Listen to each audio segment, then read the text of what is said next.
Pour cet après-midi, nous allons faire une immersion profonde dans l'univers de ce qu'on appelle des gagnants, des champions. Pourquoi certaines personnes réussissent ce qu'ils entreprennent? Et quel est leur secret? Pourquoi des personnes intelligentes, motivées, capables, et même parfois avec des moyens, n'ont pas pu arriver à la réussite de tout ce qu'ils entreprennent? Ce matin, on a discuté, certains d'entre vous ont émis des rêves, des souhaits, des bonnes volontés de vouloir faire des choses. Ils n'ont pas pourtant pu se poser des questions essentielles. Comment passer de l'intention à l'action? Combien de fois vous vous êtes levé depuis des années en vous disant « cette année, je vais le faire ». Mais ça fait 10 ans que vous vous dites ça, vous ne l'avez toujours pas fait. N'est-ce pas? Vous vous êtes dit, si telle personne a réussi, c'est parce que des gens l'ont aidé. Ou bien ses parents l'ont amené aux États-Unis ou au Canada. On a aussi continué souvent à nous dire que son grand-père avait un secret magique, il lui a donné un bon gris-gris.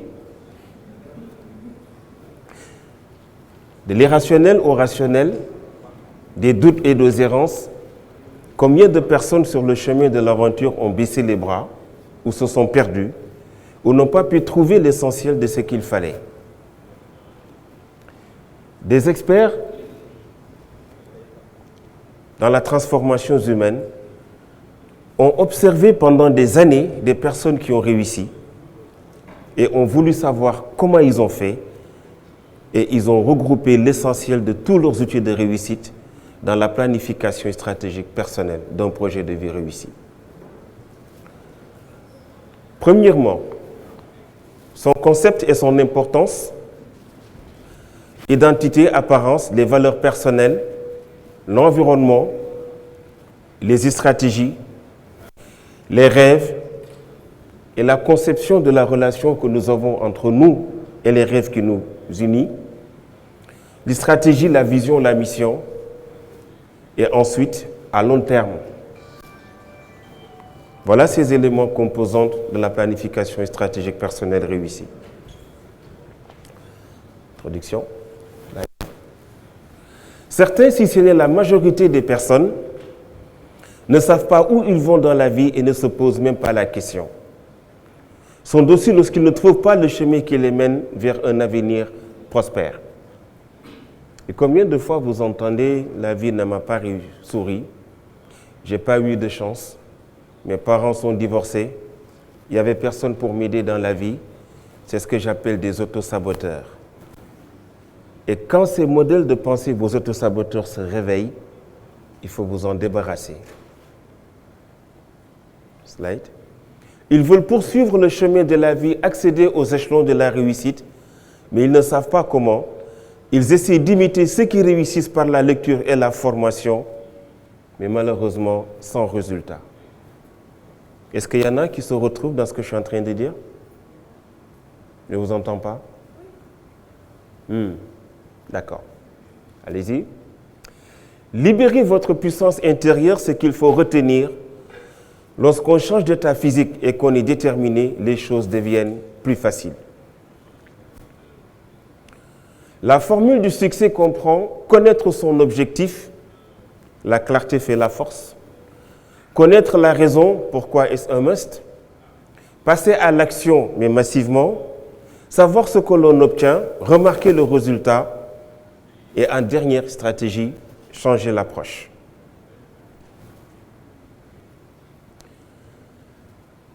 Alors, en libérant notre puissance intérieure, la réussite, c'est quoi? C'est 80% de succès, 20% de compétences et de connaissances. C'est dans le mental que l'on gagne. Dans une classe, quel que soit le nombre d'élèves, ils ont le même professeur, mais il y en a un qui se distingue, qui va être le meilleur. Qu'est-ce qu'il a de plus que les autres? Vous n'étiez pas encore né, pour les Sénégalais de la salle, dans les années 80, pour la première fois, pour se qualifier à la Coupe d'Afrique des Nations, le Sénégal fait venir 4 des meilleurs joueurs sénégalais évoluant en France et qui sont meilleurs dans leur poste. Jules-François Bocandé était le meilleur joueur, meilleur buteur de la France. Thierno Youm était le meilleur ailier. Omar Gueye Sène était le meilleur milieu de terrain. Cette équipe était un trésor pour le Sénégal. Mais ils n'ont jamais gagné une coupe. Ils avaient même parfois du mal à aller en phase finale. Et la première fois qu'ils sont allés en Coupe d'Afrique, l'équipe n'avait pas d'expérience. Le travail sur le terrain était important, mais l'aspect managérial, organisationnel derrière, il n'y avait aucune expérience. L'entraîneur du Sénégal à l'époque entraînait une équipe de championnat. Il a fait face à des pays qui étaient formés par des coachs étrangers, professionnels, de très haut niveau, 10 fois mieux payés que lui. Ça se ressent. Et pour ceux qui s'en souviennent encore d'une certaine génération, le Sénégal obtient sa première médaille aux Jeux Olympiques de Séoul en 88. J'ai eu du mal à trouver la vidéo parce que je l'avais souvent dans mon box. On montre un Amadou Diaba qui court derrière Edwin Moses et un Kenyan. Au départ, c'était sûr qu'il courait pour une 3e place. C'est à mi-chemin qu'il se rend compte qu'il peut battre le Kenyan, mais après les 100 mètres, il s'est rendu tardivement compte que s'il avait couru contre un adversaire, Edwin Moses, il l'aurait battu. Mais il courait derrière une légende de l'athlétisme qui avait des dizaines de médailles d'or. Il a perdu. Mike Tyson est revenu après des années de victoire sur le ring. Et Tyson avait une technique c'était un puncher, Mike Tyson. Quand il te frappait, tu perdais carrément la boule. La prison, la quête de l'identité, il décide quand même de revenir sur scène, mais c'était pour accumuler des défaites. Ça ne suffisait pas d'être fort. Ça ne suffisait pas d'être un bon puncher. Il y avait un travail de mental qui restait. Les prévisions de réussite chez eux est de courte durée.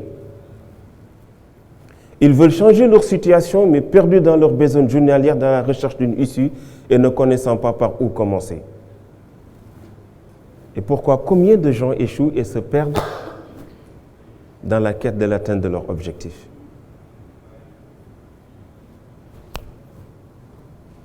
La vie des gens est le reflet direct des attentes de leur entourage. Qui parmi vous ici a fait médecine parce que dans votre famille, il faut des médecins? Et qui a fait médecine parce que c'était son choix personnel?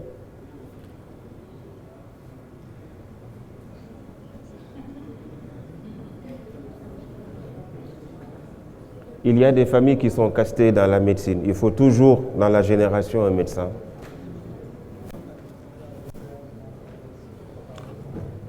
Et parmi les médecins, qui rêvait d'être un grand footballeur?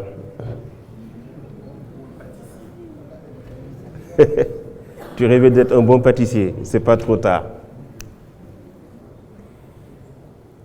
Et voilà ce que j'ai dû affronter plusieurs fois dans ma vie. Ma mère qui voulait coûte que coûte que je pousse soit une de mes cousines ou une de ses homonymes. Elle a collectionné tellement d'homonymes qu'elle ne savait pas quoi en faire. Et parfois, c'était des invitations. Cher, ne sors pas, hein, ta cousine qui est rentrée du Canada, elle passe à la maison aujourd'hui. Elle dit, j'ai pas faim, maman. Et regardez ici, le père qui fait comprendre à son fils que si jamais il épouse une fille que sa mère n'aime pas, sa mère allait tomber malade. Et quelque chose de très sensible qu'on va devoir faire entre nous, Africains, qui avons ce dépôt extrêmement lourd, que même contredire nos parents est synonyme de malédiction.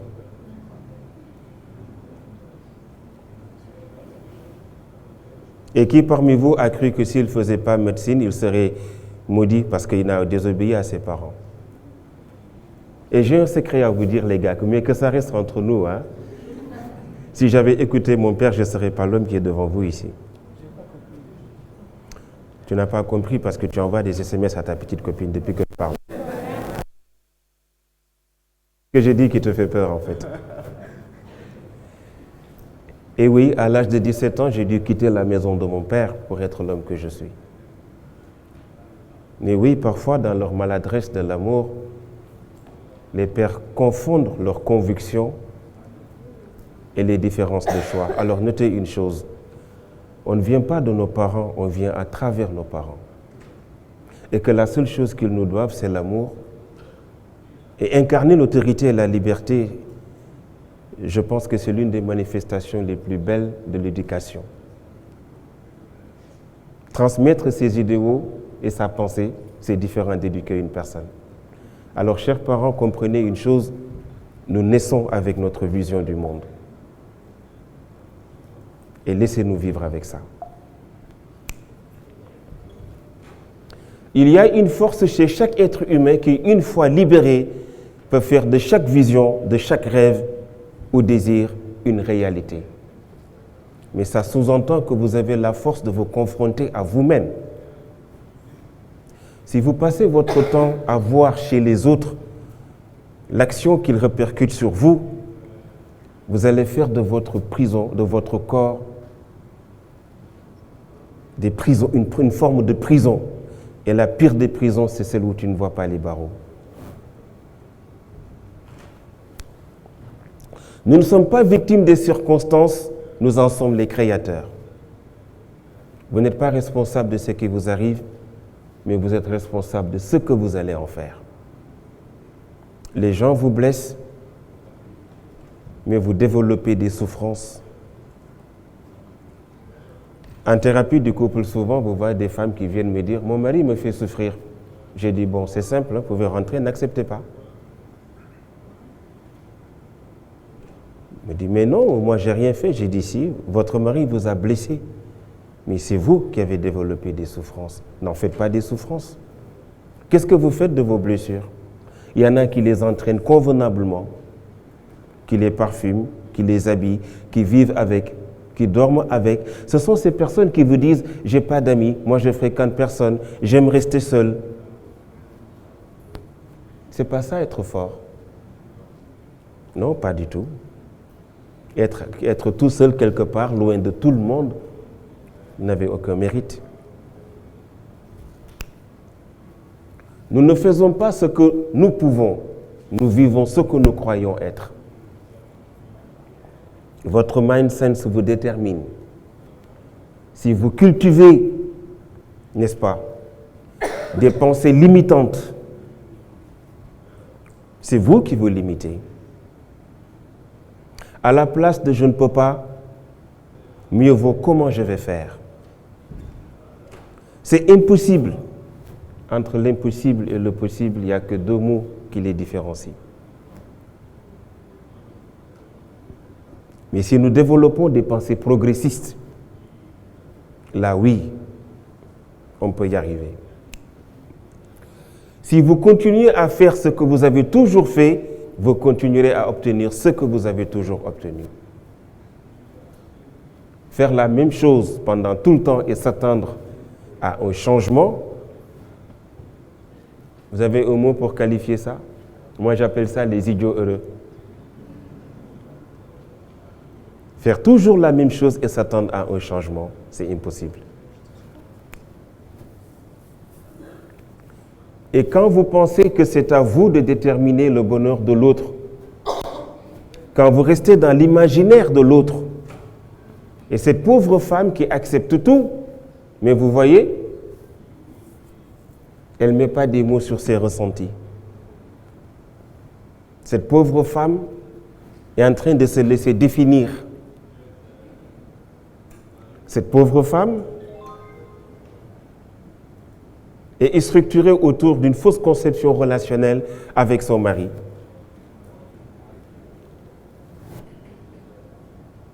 Et les femmes, si vous continuez à croire que c'est en souffrant pour des hommes que vous aiment que vous manifestez votre plus grande preuve d'amour et que vous aurez des enfants sacrés, voilà pourquoi vous remplissez les cimetières avant nous.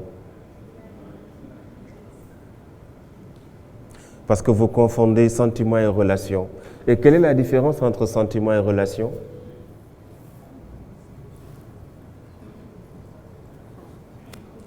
Viens mon ami, viens à côté de moi ici.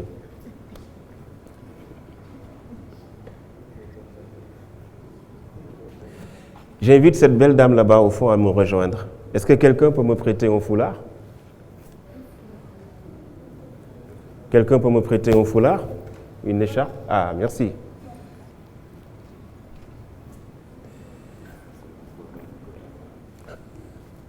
Alors, si vous ne voulez pas vivre ce genre de relation, écoutez très bien cette partie. Selon vous, un couple est égal à combien? Mettez-vous en face. 2 personnes? Voilà pourquoi il y a beaucoup de divorces. 3? Non, tu as dit personne. Oui, il y en a 3. La réponse est 3, mais ce n'est pas personne. Un couple n'est pas égal à 2, un couple est égal à 3. Mettez-vous en face. Il y a monsieur, il y a madame. C'est un très beau couple, n'est-ce pas? C'est un jeu, hein? D'accord, je sais. Il ne faut pas sortir d'or et... Hein? C'est juste un jeu, d'accord? Il y a monsieur, il y a madame, mais il y a la relation qui les unit. Et cette relation signifie comment on va unir nos sentiments. Et nous avons tendance à l'oublier. Vous voyez? Monsieur tient avec les 2 mains d'une façon, il cache l'autre, madame tient. Ça signifie laisser à la personne le soin de vous aimer comme elle l'entend. Et sortez de cette colonisation masculine où les hommes ont tendance à vous dire comment il faut les aimer. Et vous commettez l'erreur de vous adapter à leur façon. Et est-ce que vous savez après pourquoi vous les perdez? Le danger de changer pour plaire à quelqu'un, vous savez c'est quoi? Parce que vous risquez de changer ce que la personne aime chez vous. Parce qu'en réalité, on ne sait jamais ce qu'on aime chez une personne. Par contre, les hommes, le jour où une femme va te dire pourquoi tu m'aimes, de frère en frère, prends tes bagages et rentre chez toi. Ça va très mal se terminer après. Toi là, viens, toi, pourquoi tu m'aimes? Elle a fouillé ton téléphone. Ok? Et si madame ne veut pas vivre dans ça, elle va devoir s'imposer et accepter de s'aimer. Sinon, monsieur, lui, il va continuer. Tenez. Voilà comment les Africains voient les relations. C'est lui qui dirige, c'est lui qui fait tout. Il peut tirer. Tu vois, déjà, il veut continuer à tirer déjà. Allez, va t'asseoir, voyou. Merci beaucoup.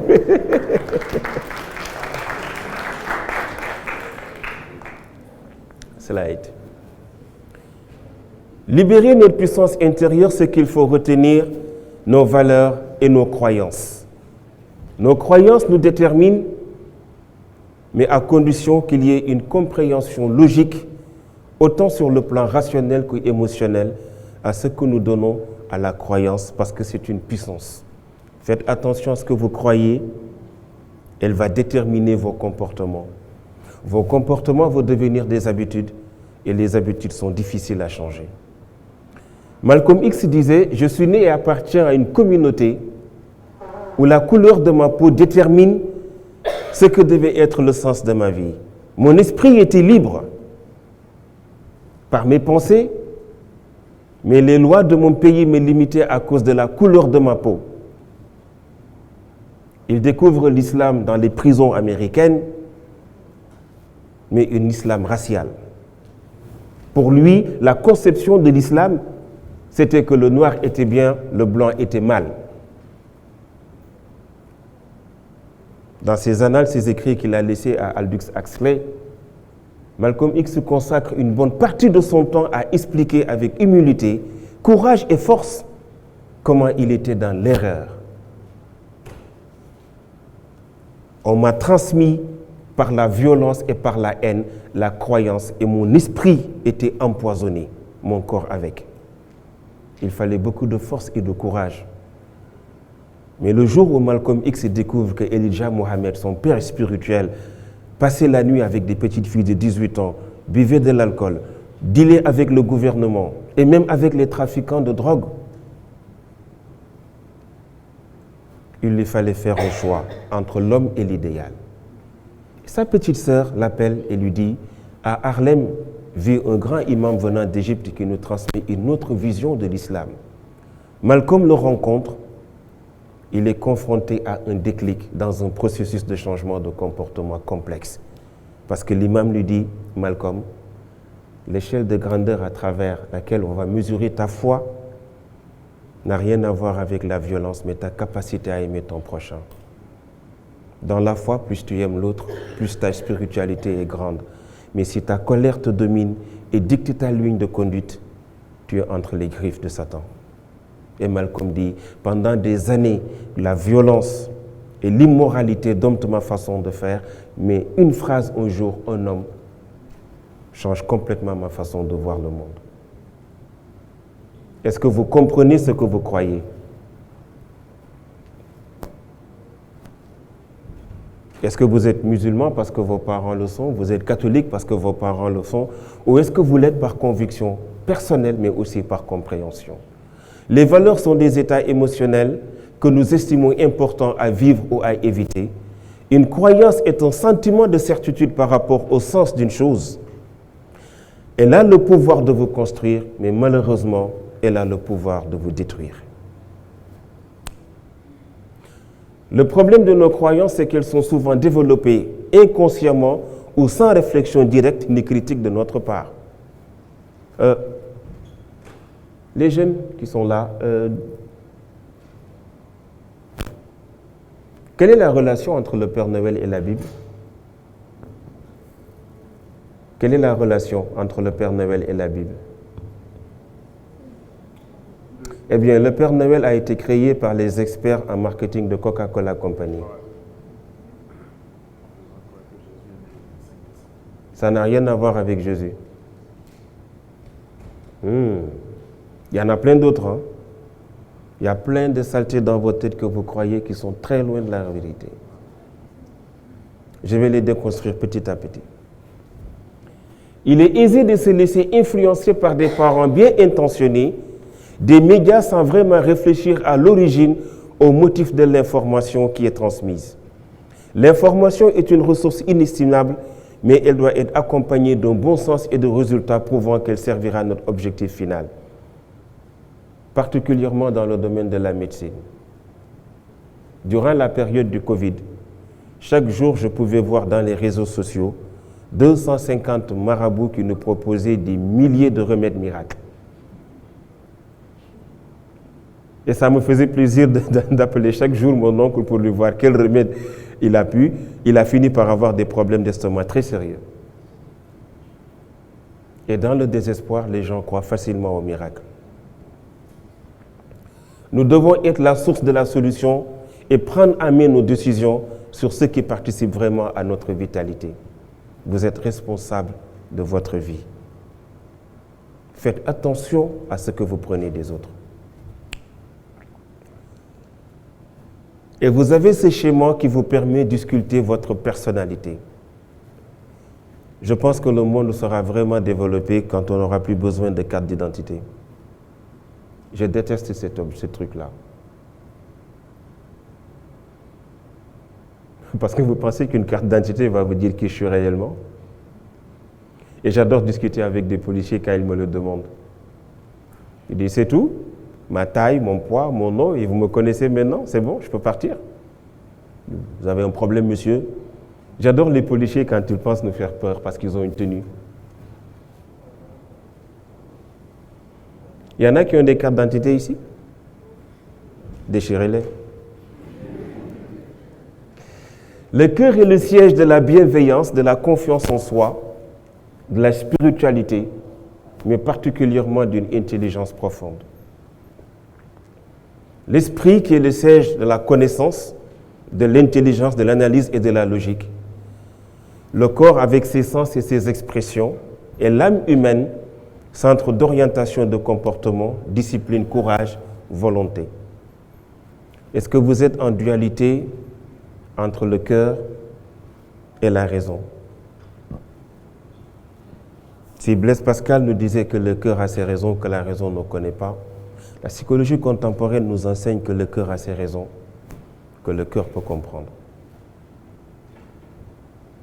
Parce qu'il y a une intelligence dans nos émotions. Slide. Si nous voulons examiner notre énergie, notre vitalité et notre santé, nous devons commencer par examiner nos croyances actuelles. Est-ce que pour vous, la réussite, c'est avoir un grand compte bancaire, être directeur dans un grand programme d'une organisation internationale, épouser la femme de vos rêves, l'homme de vos rêves, avoir des beaux enfants? Est-ce ça votre conception de la réussite, du bonheur? Qu'est-ce que vos croyances vous disent sur la conception de la réussite? Les faits et croyances limitatives, posez-vous les questions. Quelles sont mes croyances ou mes convictions en général? Mes convictions me servent-elles? Quels bénéfices pourrais-je tirer? Qu'est-ce qui changerait si je me débarrassais de ces convictions et si je puisais dans les options et les informations disponibles pour faire de nouveaux choix? Je vous accorde 5 minutes de réflexion et après, chaque table choisira quelqu'un qui va partager avec nous. 5 minutes de réflexion ensemble. Et choisissez après au modérateur pour chaque table.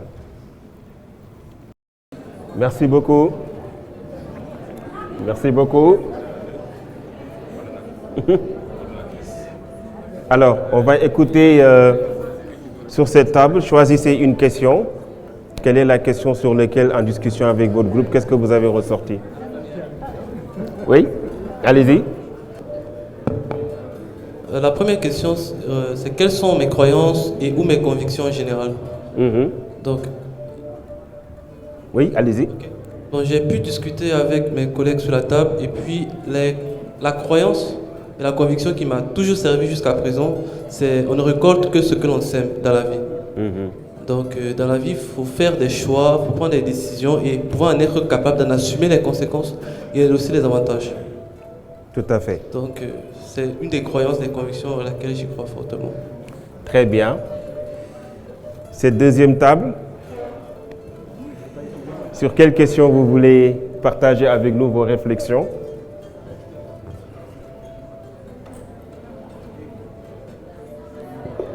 On a discuté essentiellement sur la première question. On a surtout parlé de ce qu'est une croyance. Parce qu'il faut d'abord savoir ce que c'est avant de se dire ce qu'on a.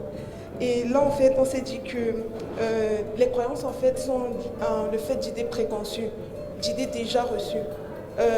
Par exemple, on croit, pour la majorité, j'espère, on croit en Dieu, mais on n'a pas vraiment de preuve que Dieu existe. Mais grâce à certaines... Oui.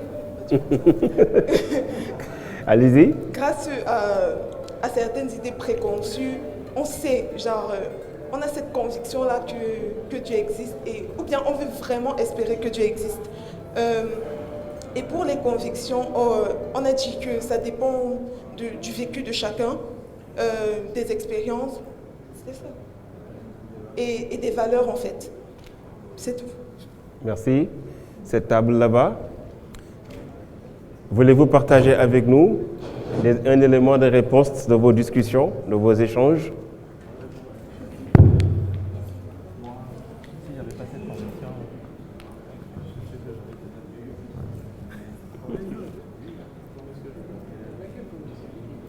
Allez-y.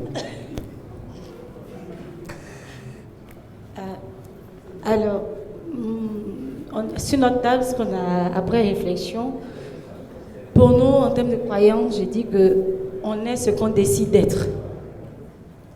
On ne se définit pas par les autres, mais c'est ce qu'on a décidé d'être qui nous définit.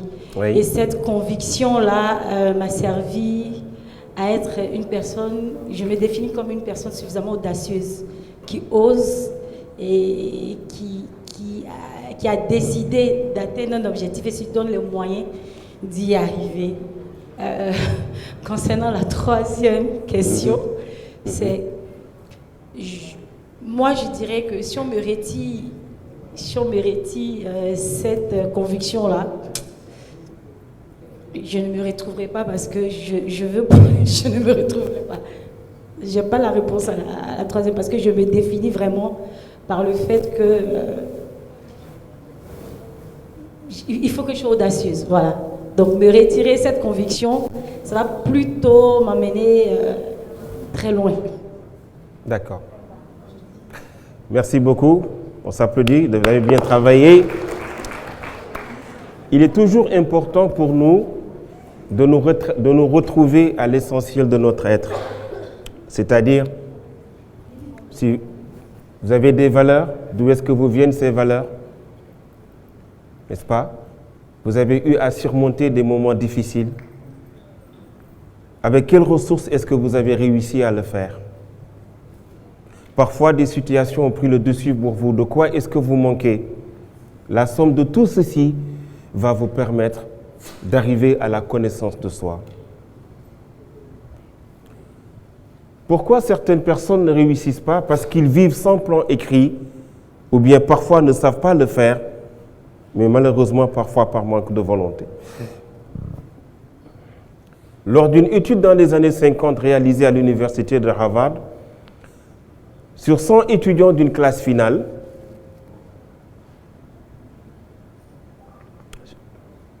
une question les a été posée sur leurs vœux dans 10 ans.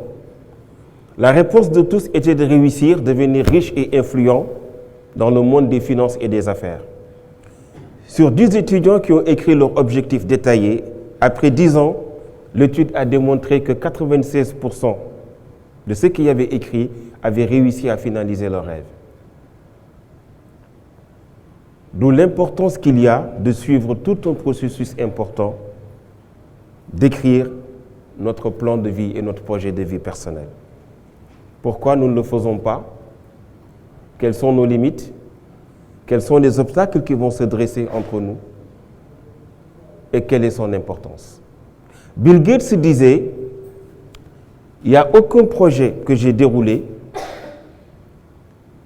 qui n'ait pas pris au minimum 10 ans de réflexion avec les personnes avec qui je travaille, pour prendre le temps d'en donner un sens. Qu'est-ce que c'est qu'une planification? C'est la conception mentale de l'avenir radieux et le choix des démarches efficaces pour les réaliser. Elle associe ce que tu connais sur ta situation actuelle à ce que tu aspires être dans l'avenir. Elle mesure tes occasions de réussite en t'informant sur ce qui reste comme chemin, la vitesse et le temps pour atteindre tes objectifs espérés. En une condition, l'acceptation de soi. On n'en parvient jamais quand on n'a pas le temps d'accepter avec humilité nos limites. Utilise ton savoir, tes compétences et ton expérience pour te fournir enfin une somme de résultats réussis. Signification des stratégies de la planification. Choisir toujours le bon moment, le moment idéal. Identifier par la concurrence ceux qui ont fait la même chose et qui l'ont réussi. Il faut se projeter à très long terme. Il vous faut avoir une très bonne gestion de ce qui fait le sens de notre vie, c'est le temps.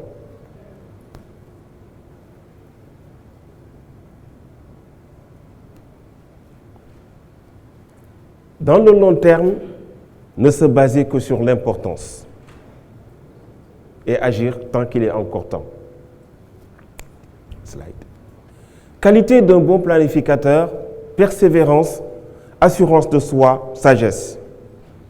L'amour de la découverte, la créativité, la capacité à la concurrence et le pragmatisme. Est-ce qu'il y en a parmi nous, ici dans cette salle, quelqu'un qui a toutes ces qualités?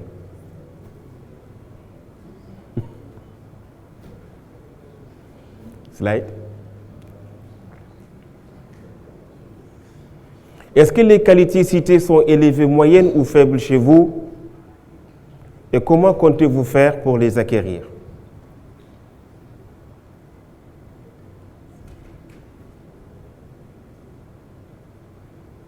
Ceux qui repoussent les limites sont ceux qui gagnent toujours. Slide. Détermine l'orientation quand on parle de son intérêt, coordonne nos efforts et nous évite d'être dispersés. Si vous ne faites pas attention à ChatGPT. Qui a dit Tu as déjà subi les conséquences, on dirait. Malheureusement, le digital, c'est une autoroute sans code de la route. Dans une voiture où on a appris que l'accélérateur et on ne fait que foncer. Malheureusement, le seul endroit où il y a un code dans la vie, c'est la route et l'automobile. Hein. La communication n'en a pas, le digital n'en a pas. Nous fonçons tout droit et les choses vont vite, très vite, tellement vite que vous n'osez pas imaginer ce qu'on va nous présenter dans la technologie les 10-5 années à venir. Et cette masse critique d'informations dispersée partout est loin d'être évident pour quelqu'un de se retrouver. Détermine l'orientation, coordonne les efforts, prévoit un critère, précise les repères de chemin. Ça arme l'intéressé, clarifie la situation, motive, encourage et augmente la productivité. Voilà l'intérêt de planifier toujours ce qu'on doit faire. Pourquoi les gens ne planifient pas? Parce qu'ils ont des opinions très négatives par rapport à la planification. Optimisme excessif sur la situation actuelle, incapacité d'élaborer un plan, méconnaissance des priorités et leur classement selon l'importance, obstacles sociaux et environnementaux, peur de l'inconnu, manque d'assurance et de patience. Et voilà un autre trait de caractère de ces jeunes qui veulent coûte que coûte. Quand je vois des jeunes de 22 ans qui me disent qu'ils sont consultants, ça me fait peur. En cravate en plus, avec de très beaux cartes de visite.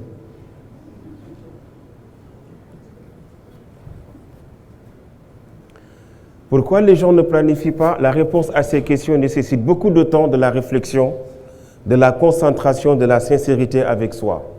Dans des moments de sérénité et de lucidité mentale, et une volonté de diagnostic de soi et de mettre en objectif le futur. Malheureusement, nous passons plus de temps dans le passé que nous nous projetons dans le futur. Et le futur, c'est le temps des leaders. Ce que vous entreprenez de faire d'ici 10 ans deviendra une réalité d'ici 50 ans.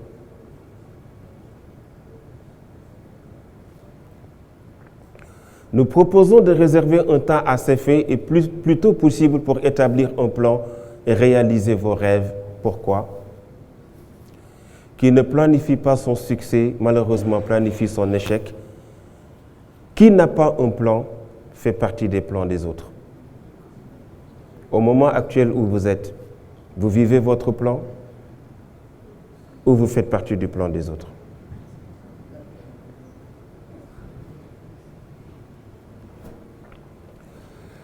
Vas-y. La construction de votre identité, et si nos gouvernements nous éduquaient à avoir ces formes de carte d'identité, plutôt que de mettre ma photo quand j'avais faim devant un policier qui m'a cliqué des appareils photo, dire quel poids, mon âge, ma taille, et me dire vas-y, tu es un citoyen sénégalais. Qui suis-je? Mon identité, mon appartenance, mon milieu? Où suis-je en ce moment de ma vie? Quelle est ma situation? Mes forces, mes faiblesses, les opportunités de la vie que je peux saisir, n'est-ce pas? Qu'est-ce que je veux? Définir les objectifs et les visions, son organisation, en même temps aussi son exécution. Comment obtenir ce que je veux à travers les moyens que j'ai? Entre parenthèses, c'est le travail qui amène les moyens. Mais nous, on passe notre temps à chercher des moyens pour vouloir travailler.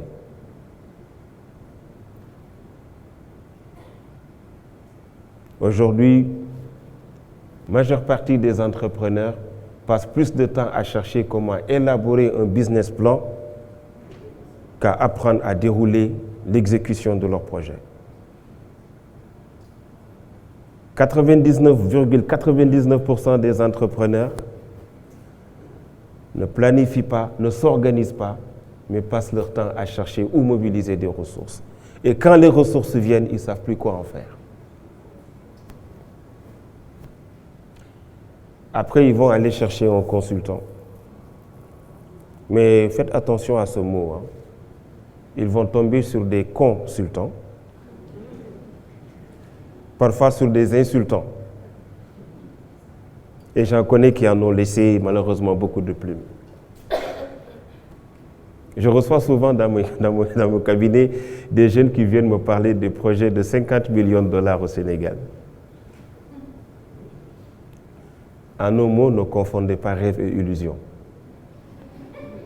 Slide. Acceptez-vous tel que vous êtes. Est-ce que quelqu'un a le courage de me parler de ses points faibles?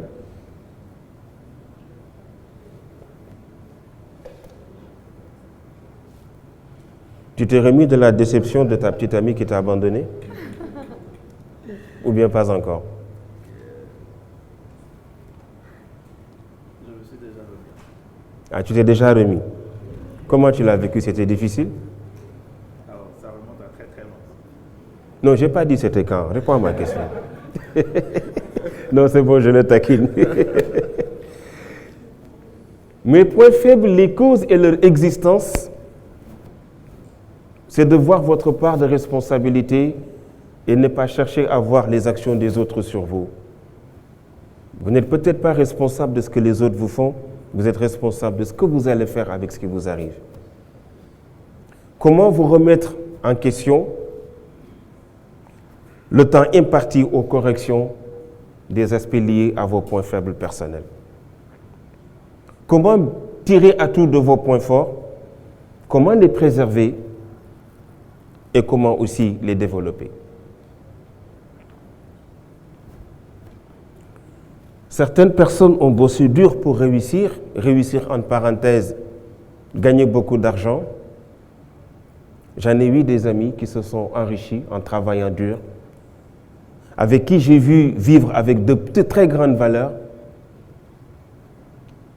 Mais est-ce que vous êtes sûr que l'argent ne va pas vous changer? Est-ce que vous continuerez à décrocher au téléphone vos amis avec qui vous allez acheter du thé dans la rue?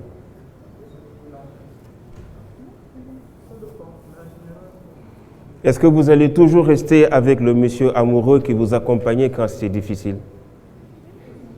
Les gars, faites attention. Hein? Le jour où elle va conduire une Mercedes, tu n'as pas encore de moto là.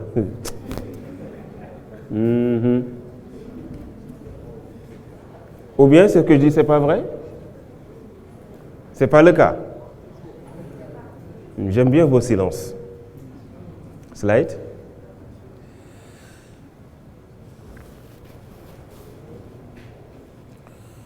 L'amour de la découverte, créativité, capacité à la concurrence, communication efficace, automotivation, l'assurance en soi, la vision, la coopération, l'initiative, la capacité de gérer des contraintes est l'un des défis quotidiens du leader, c'est sa capacité à rester sur la réflexion positive.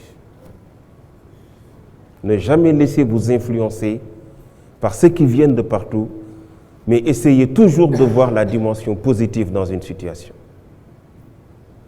Ça aussi, c'est un aspect extrêmement important dans le management.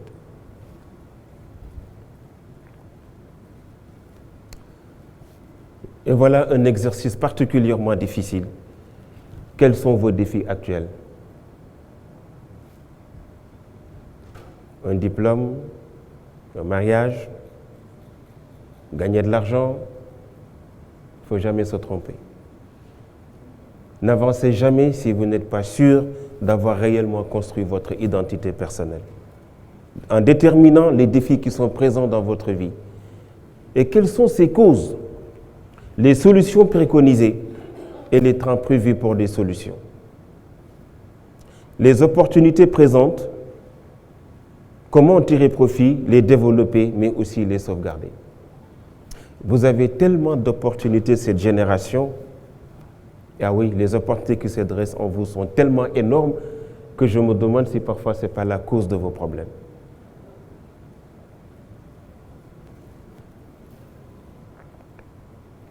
L'argent, le temps, la famille, relations sociales, technologie nouvelle, la distance, la concurrence, la législation, le climat politique, l'institution scientifique, l'environnement social, la profession, l'ensemble de tous ces facteurs influencent sur nos personnalités.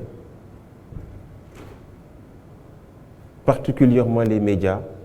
Aujourd'hui, il suffit d'avoir un téléphone et de se faire entendre partout dans le monde.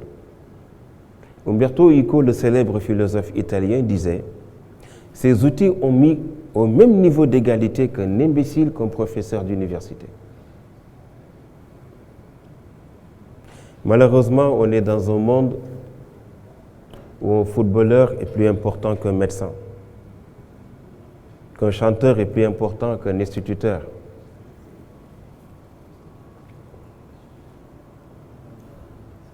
Slide.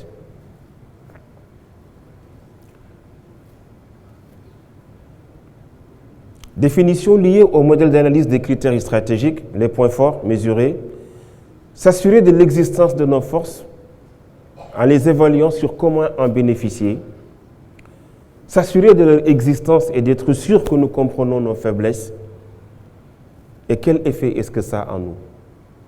Nos peurs, nos doutes, nos errances, nos susceptibilités, notre capacité de ne pas nous reconnaître dans nos erreurs, tout ce cheminement contribue à la construction de notre personnalité.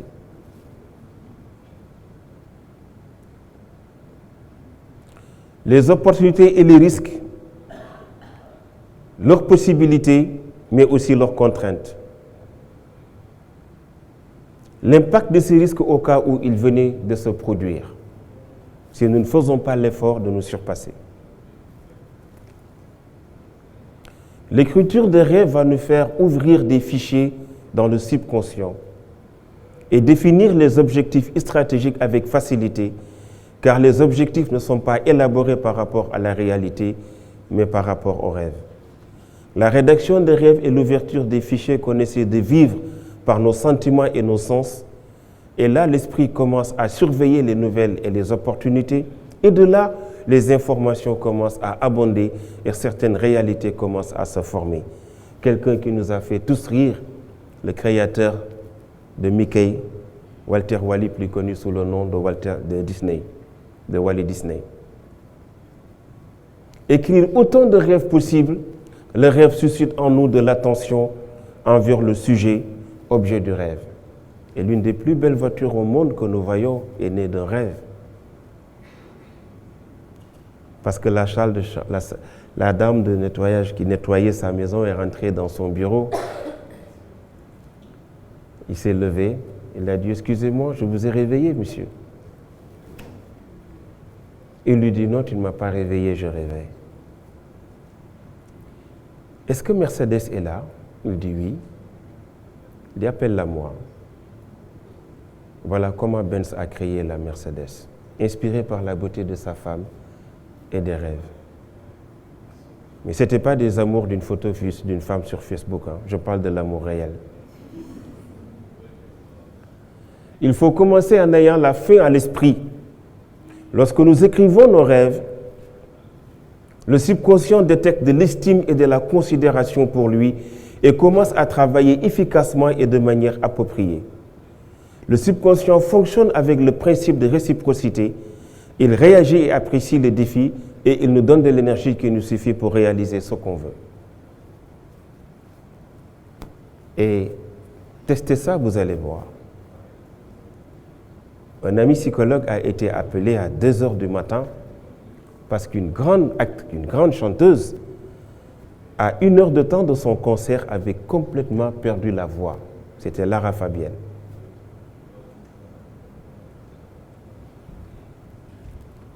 Mon ami lui demande de fermer les yeux et de se rencontrer un rêve en parlant à son subconscient, l'éveil du pouvoir de son subconscient. Elle va le faire par le mental. En espace de quelques secondes, elle commence à parler.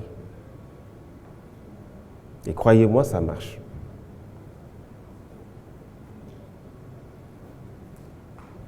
Une directrice de banque l'a fait venir, la Suisse,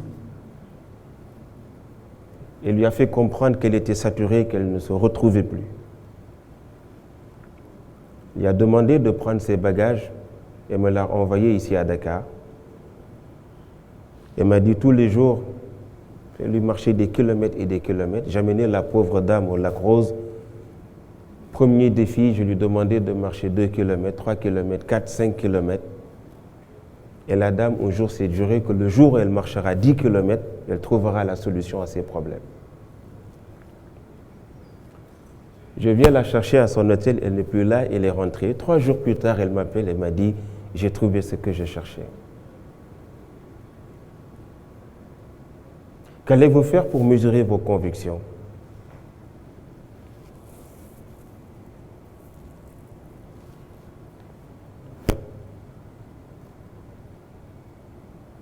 J'adore votre silence. Si je lui révèle ce que je veux, il me révélera les opportunités qui mènent à la réalisation de mes objectifs. Le subconscient est une arme, un pouvoir extrêmement puissant.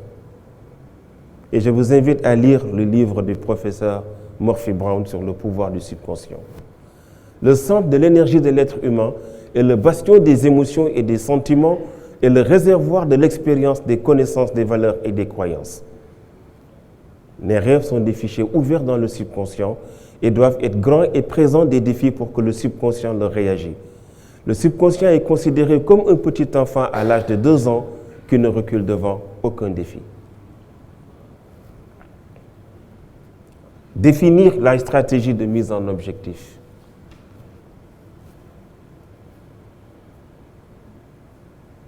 Et voilà. Déterminer nos stratégies sur la base des missions et des fonctions, en mettant en exergue que vous voyez que le côté rouge traduit nos faiblesses. Il y a aussi des risques qui nous sont internes, d'autres qui sont extérieurs. Savoir toujours minimiser nos risques. Diversification de la mission et des fonctions. Une stratégie compétitive, audacieuse et pleine d'initiatives. Une côté est réservée pour prendre en compte nos faiblesses, une autre nos points forts. Et voilà le schéma qui nous amène à l'élaboration sur la base de l'analyse de nos facteurs stratégiques. L'analyse SWOT que vous tous vous connaissez, slide. Et si vous devez vous évaluer, quelle note vous donnerez-vous? Mémoire faible, sommeil prolongé, connaissance scientifique faible, compréhension rapide, confiance en soi, assiduité, le sens des défis, nombre de diplômes, qu'avez-vous fait pour votre pays, relations sociales. Nous utilisons beaucoup cet outil pour permettre aux personnes de se mesurer.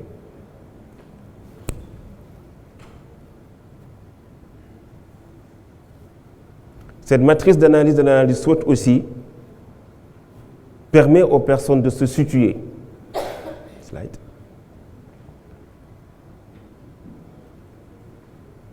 Vous voyez qu'ici, d'habitude, il n'est pas présenté comme ça. Les points faibles et les points forts sont mis en haut, opportunités et risques sont mis en bas. Et comment les points forts aident à profiter des opportunités. Et quelles sont les opportunités qui peuvent nous aider à nous débarrasser de nos points faibles? Quels sont les points forts aidant à éviter des risques? Comment minimiser les points faibles et éviter socialement les dangers?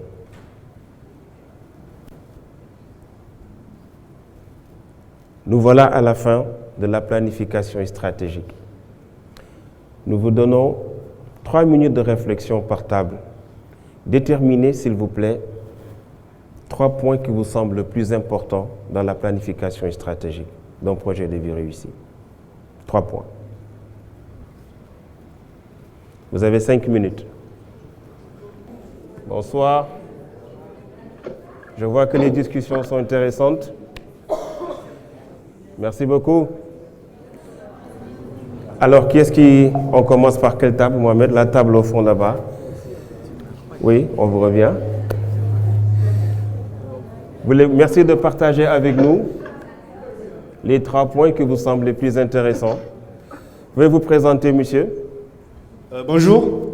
Alors, moi, je suis Ange Mampolo. Donc, pour répondre à la question, nous avons énuméré les 3 points. Le premier, il faut premièrement connaître d'abord son identité. Donc, avant de fixer des objectifs, il faut se connaître soi-même. Savoir d'abord qui l'on est et ensuite savoir où sommes-nous, ce que nous voulons. Et juste après, en deuxième point, on va énumérer ses objectifs. Pour énumérer les objectifs, donc là, on va voir les opportunités qui se présentent et faire face également aux défis.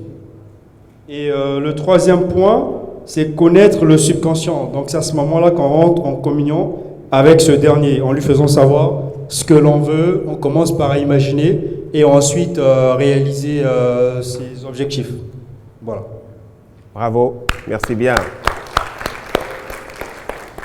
Une autre table au fond là-bas.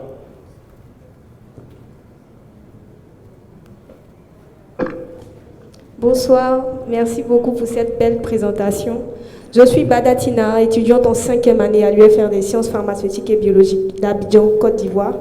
Et avec mes compagnons de table, nous avons énuméré ces 3 points.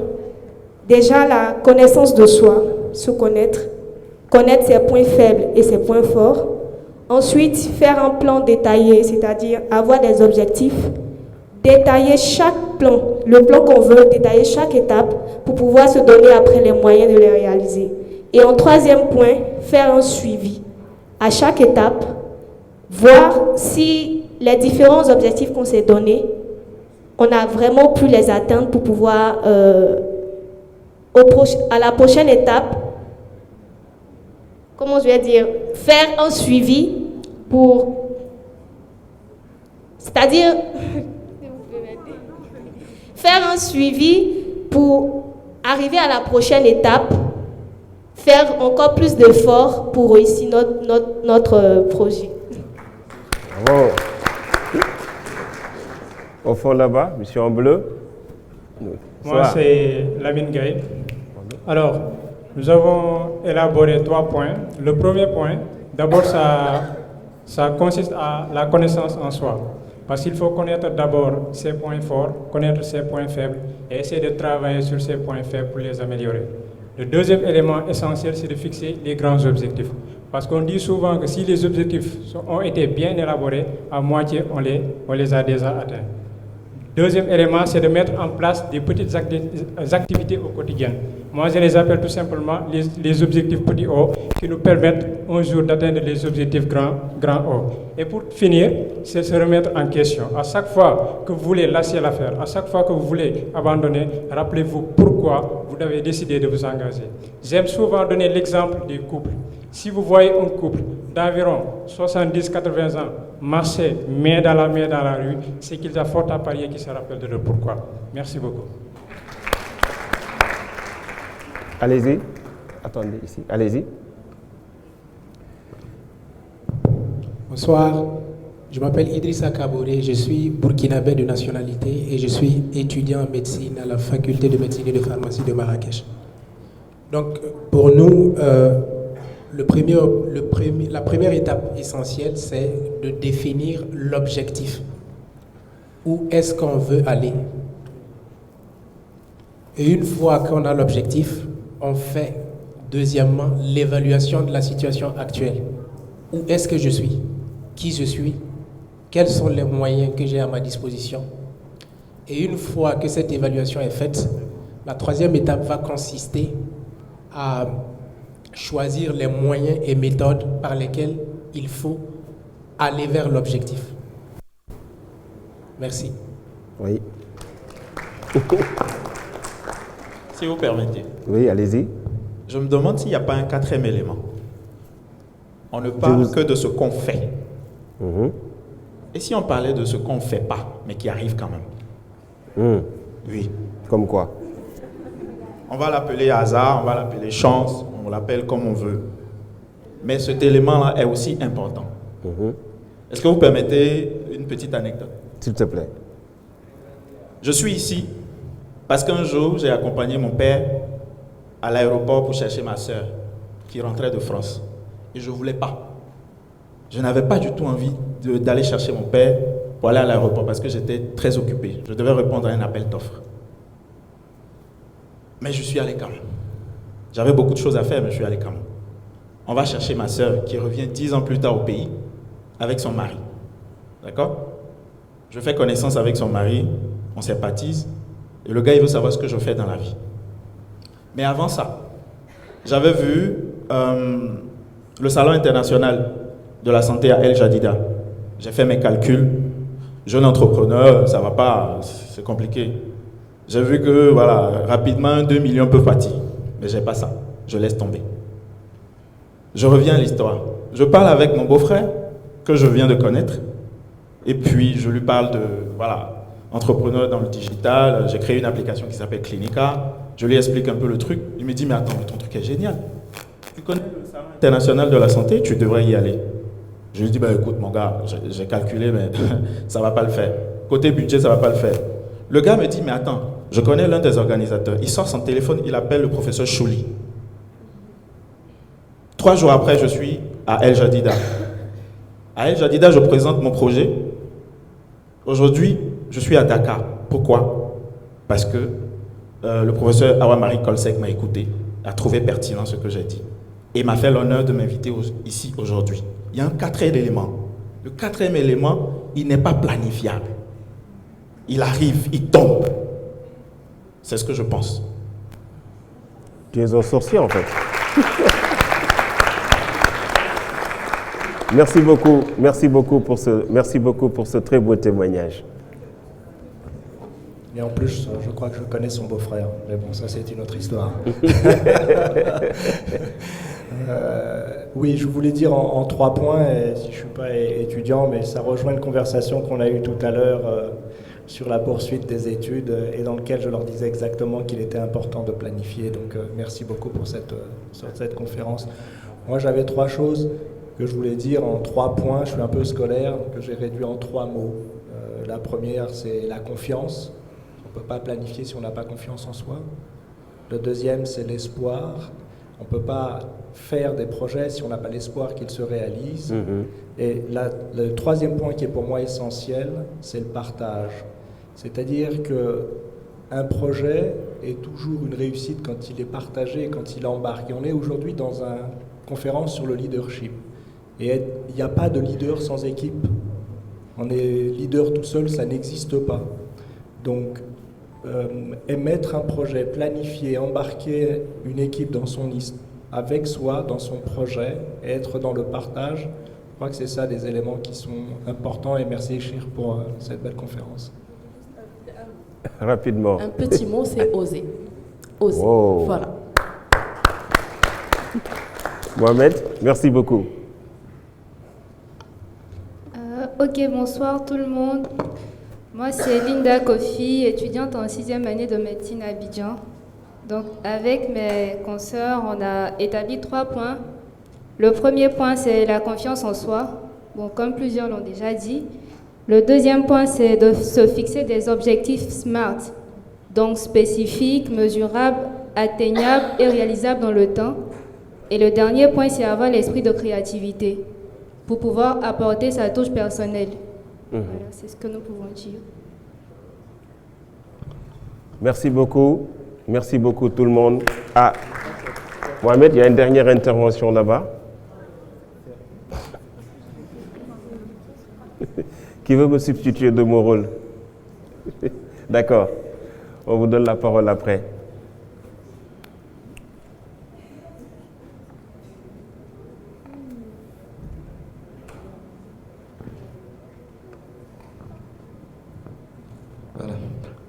Bonsoir à tous. Bonsoir. Je suis Mohamed Samba Diallo, étudiant en pharmacie à l'université Gamal Abdel Nasser de Conakry. Pour notre part, on a 3 points. Premièrement, nous avons les objectifs. Donc, il faut se fixer des objectifs. Secondo, il faut déterminer les forces et les faiblesses par rapport aux objectifs qui étaient fixés. Et le troisième point, c'est la conviction. Il faut que tu sois convaincu que ce que tu veux faire, que tu dois le réaliser. Donc ce sont les 3 points que nous avons eu à énumérer. Merci beaucoup. Excellent. Merci beaucoup, M. Diallo. Bonsoir, moi c'est Muriel Sioé, étudiante en médecine en 7e année à l'UFR Sciences de la Santé de Thiès. Avec mes collègues médecins aussi, on a établi 3 points dans la planification stratégique. Déjà, premièrement, comme tout le monde, comme tous les autres l'ont dit, se connaître soi-même, connaître ses points forts, ses points faibles, voilà, savoir ce qu'on veut d'abord, et ensuite faire un plan, des objectifs, établir un plan d'objectifs des actions qu'on veut mener. Voilà. Ensuite, maintenant, il faut passer à l'action. Quand on établit son plan d'action, on dit clairement les différentes opérations qu'on veut mener, on les énumère plan par plan. Voilà. La faisabilité, on étudie la faisabilité, les différentes opportunités qui peuvent se présenter à nous. Voilà. Et ensuite, une fois qu'on a fait son plan, clairement, on l'a établi clairement maintenant, il est temps de passer à l'acte parce que ce plan ne pourra pas se réaliser sans action. Voilà. Et bon, j'ajouterai un 4e plan. Voilà. Une fois qu'on est passé à l'acte, on a posé son action. Maintenant, il faudra faire une étude d'impact. Est-ce que ce que j'ai posé comme action a eu un résultat? C'est à partir de là qu'on pourra se corriger. Parce qu'on ne pourra pas forcément avoir les mêmes actions tout le temps. On réévalue ses actions, donc il faut réévaluer ses actions. Et ensuite, à partir de là, se corriger, faire mieux, et ainsi de suite. Merci beaucoup. Bravo. J'apprécie vraiment du fond du cœur de vous voir vous donner autant, ce qui trouve que le sujet vous a beaucoup impacté. Mademoiselle, allez-y. Alors, moi, je voulais rebondir sur ce que Clinica a dit tout à l'heure. Il peut arriver, c'est vrai qu'on parle il a parlé du fait de ne pas planifier, mais je ne suis pas vraiment d'accord. Parce que non, il n'a pas dit ça. On a parlé du 4e élément de la planification. Il a dit qu'il y a un élément qu'on ne peut pas planifier. Pardon? Il a dit qu'il y a un élément qu'on ne peut pas planifier. D'accord, c'est qu'on n'a pas bien compris. Oui, c'est ça. Mais il n'a pas dit qu'il ne fallait pas planifier. Dernière intervention, madame, allez-y. Merci de vous présenter. D'accord, bonjour tout le monde. Moi, c'est Absa Anne, je suis de ADEMAS. Donc, c'est bien de se diagnostiquer, d'avoir des objectifs, etc. Mais il y a un point plus important aujourd'hui, que nous, en tant que jeunes, il faut que nous prenions en conscience. C'est l'innovation. C'est le fait d'innover. C'est le fait de ne pas faire ce que tout le monde est en train de faire. Si on a des projets qui se ressemblent, à la fin, on ne peut pas se démarquer des autres. Donc, c'est tout à fait un problème. Donc, à chaque fois qu'on se fixe des objectifs, il est important d'innover, de sortir du cadre du confort et de ne pas faire ce que tout le monde fait pour être démarqué et pour vraiment avoir l'objectif ou bien avoir une réussite bien, je dirais pas très rapide, mais une réussite proche quand même de la réussite. Merci beaucoup. Merci beaucoup. Bon, cette fois-ci, tu vas m'accorder la dernière intervention. Vas-y. Ok. Bon. Moi, je voulais intervenir par rapport à toutes les propositions. C'est vrai que, comme l'avait dit mon frère, quand vous faites une planification stratégique, il y a toujours des éléments d'aléa, de risque qui peuvent intervenir au cours de la mise en place d'un projet. Mais ce que je voulais rappeler à l'ensemble des étudiants ici qui souhaiteraient s'engager dans la démarche d'être innovateurs ou de pouvoir entreprendre, c'est surtout la formation qui est très importante. Si vous voulez entreprendre et que vous n'êtes pas bien formé par rapport à ce que vous voulez entreprendre, ça va être très difficile. Et aujourd'hui, on voit dans le monde de l'entrepreneuriat en Afrique qu'il y a beaucoup de trois choses qui manquent souvent aux entrepreneurs. Et le plus fondamental dans tout ça, c'est la formation. Parce qu'on peut avoir le capital, on peut avoir le réseau, mais si on n'a pas la formation de ce qu'on veut mettre en place, ça va être beaucoup plus compliqué pour pouvoir atteindre ces objectifs. Parce que même si je me fixe des objectifs pour être Steve Jobs, mais il faut que j'ai les compétences de Steve Jobs.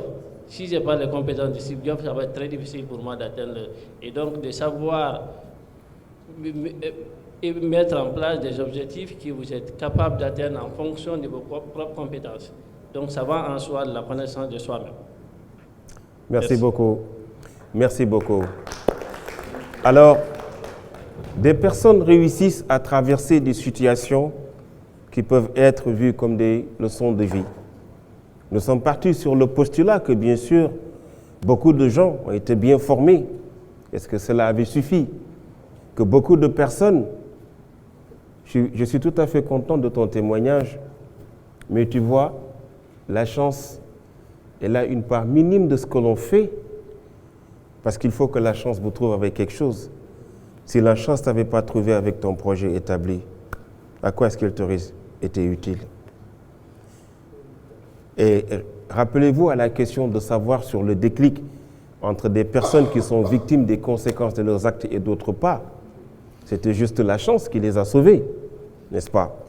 Mais l'élément déclencheur de tout ça, c'est que est-ce qu'on peut instrumentaliser la science, la chance? Il ne faut pas l'avoir à ses côtés. Il n'y a pas une formule magique. Il n'y a pas un code technique qui permet de dire que j'aurai la chance à mes côtés. La preuve, demandez aux joueurs de poker. Vous n'êtes jamais allé dans un casino voir un joueur de poker se dépouiller jusqu'à des millions et refuser d'arrêter.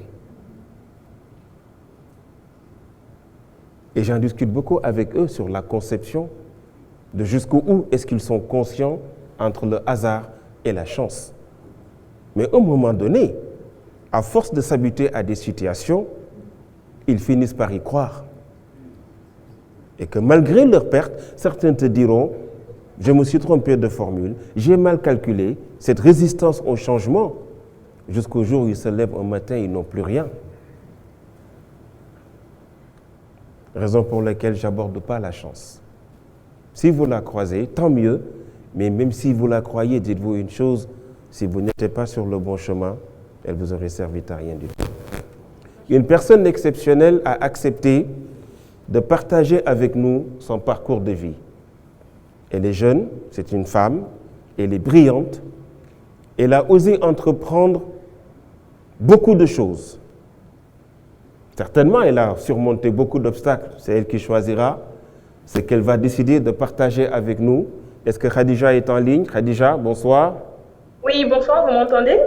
Comment vas-tu, ma fille? Je vais très bien, et vous? Alors, merci d'avoir bien voulu accepter de ton temps précieux, de nous accorder un moment de répit. Khadija, merci de te présenter d'abord avant que je te pose des questions. Tout le plaisir est pour moi, cher Nongo. Du coup, merci beaucoup pour l'invitation et félicitations pour la formation. J'ai beaucoup aimé. Donc, je m'appelle Khadija Traoré, j'ai 27 ans, je suis originaire du Sénégal. Et je travaille en tant qu'ingénieur projet industriel en France en ce moment, plus précisément à Marseille. Et je suis prestataire de l'entreprise EDF Électricité de France. D'accord. Khadija, aujourd'hui, quelle est ta formation de base? Alors, moi, j'ai un master en instrumentation avec comme domaine d'études l'automatisme, l'informatique industrielle, l'électronique, l'électrotechnique. Et je suis diplômée de l'Université d'Aix-Marseille et de l'Institut national des sciences et techniques du nucléaire. Nucléaire? Oui. OK. Khadija, une belle femme intelligente. Qu'est-ce que tu vas nous dire de ce parcours qui t'a conduit à de prestigieuses études? Alors, tout d'abord, je peux dire que ce n'était pas du tout facile, mais il faut savoir que moi, j'étais sportive quand j'étais au Sénégal. J'ai fait du basket pendant à peu près 10 ans. Et tout le temps, je me dis que c'est les caractères que j'ai eus ou que j'ai pu développer à travers le sport m'ont beaucoup aidé dans ma vie professionnelle et dans mon parcours en France. J'étais à l'académie de qui est une académie qui forme des jeunes dans le domaine du sport et études qui se situe à Thiès. Donc, site pour dire Sport for Education and Economic Development. Et c'est une académie qui existe depuis à peu près 20 ans. Et la première promotion des filles a vu le jour en 2013. Et j'ai eu l'opportunité d'être la première capitaine des filles. Donc, j'avais vraiment certains rôles à responsabilité. Donc, j'avais le sens des responsabilités avant de partir. Donc, je me dis que c'est ce qui m'a le plus forgé et m'a le plus donné de la force pour pouvoir m'en sortir quand je suis allée en France. Khadija, étudier en Europe, ce n'est pas facile. Décider d'étudier ces matières scientifiques davantage. Quelles ont été à quelle situation est-ce que tu as été confronté et quels ont été les outils qui t'ont aidé à les surmonter pour arriver au niveau où tu en es? Déjà, je me disais dans ma tête que rien n'est facile dans la vie. Et donc, j'avais comme objectif précis que j'étais venue en France pour étudier, après pour travailler, avoir assez d'expérience et rentrer dans mon pays d'origine. Donc, j'avais une feuille de route qui était bien claire avant que j'arrive. Et donc, je pense qu'à chaque fois que je réussissais quelque chose, je cochais ma fiche pour dire que voilà, l'objectif c'est bon, donc je passe à l'étape supérieure. Et donc, comme je dis, vu que j'avais l'esprit compétitif, donc les obstacles que j'avais, je les transformais tout le temps en opportunités. Donc, même si j'étais confrontée à des situations compliquées, je transformais ça en quelque chose de positif. Donc, je me dis que c'est ce qui m'a le plus appuyé. Et aussi, il y a le côté spirituel, je peux dire, vu qu'on est tous des croyants. Et donc, quand on dit que tout le temps, à côté d'une difficulté est certes une facilité, donc j'y croyais fortement. Donc, je me disais que rien n'était impossible et qu'il suffit juste d'y croire et de mettre toutes les chances de notre côté et qu'il n'y a pas moyen qu'on n'y arrive pas. Khadija, peux-tu nous raconter une anecdote difficile que tu as réussi à surmonter? Quand je suis arrivée en France, je ne connaissais pas trop le système de notation. J'ai commencé par un DUT. Donc, tu pouvais avoir des notes positives comme négatives. Donc, je me rappelle de notre première évaluation où déjà, il faut savoir que j'ai accusé 1 mois de retard à cause de la délivrance des visas au Sénégal. Et donc, quand j'étais venue, limite, il y avait des modules qui étaient presque terminés. Donc, comme première évaluation, je me rappelle, j'avais une note de -3 sur 20. Donc, il fallait que je travaille pour avoir 0 et ensuite pour avoir 10 et pour pouvoir m'en sortir. Et donc, pour une première, je me disais que jamais je vais réussir. Donc, je commençais à faire des nuits blanches, à pleurer et tout ça.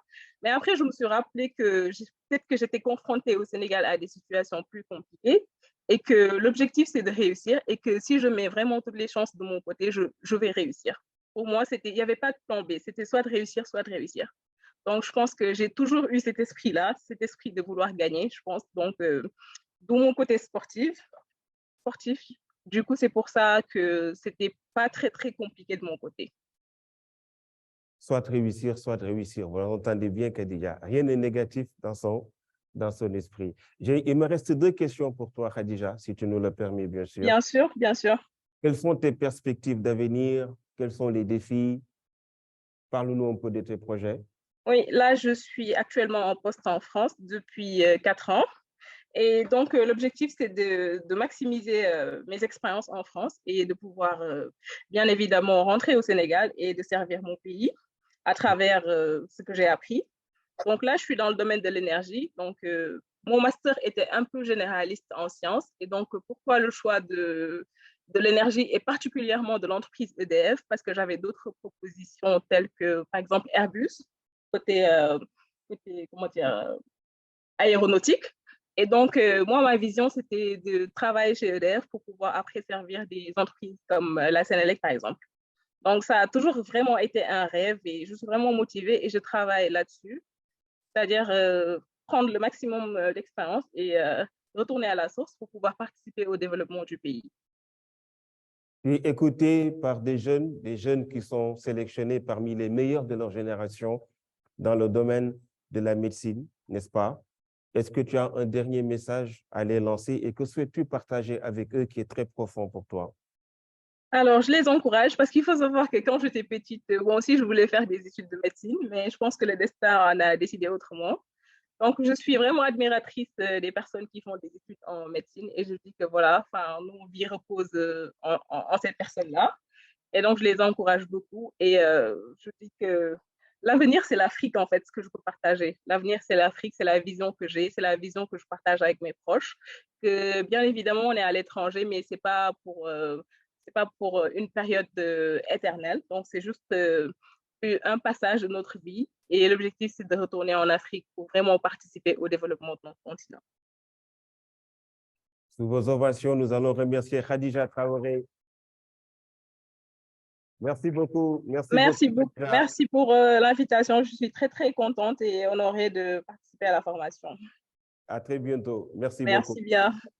Merci bien. On remercie Khadija d'avoir voulu partager ces moments avec nous, une personne extraordinaire.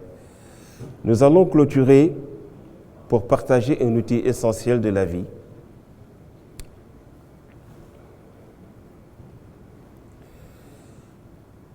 Dans la vie, nous sommes confrontés à deux situations, soit appliquer des méthodes. Les méthodes sont des perspectives, ils sont ouverts à toute forme de possibilités. Les systèmes nous noient et freinent nos vitalités et nous limitent.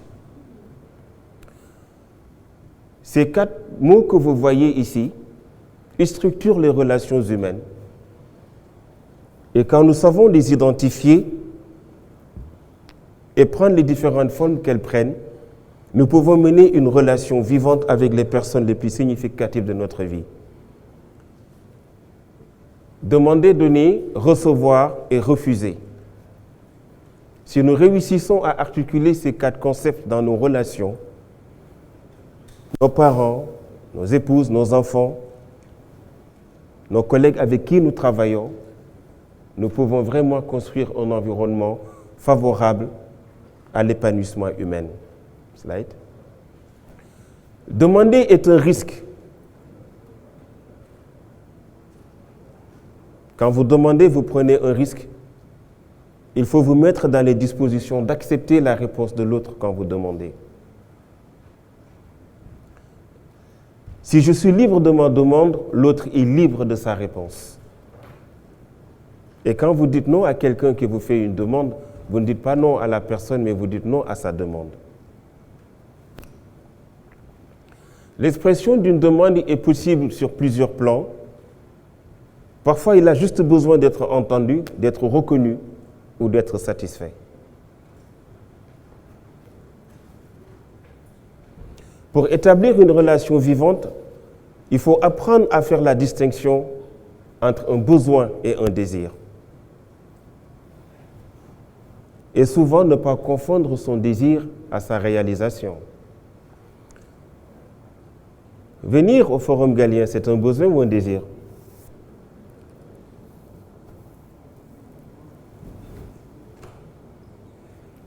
Et avoir un téléphone portable, c'est un besoin ou un désir?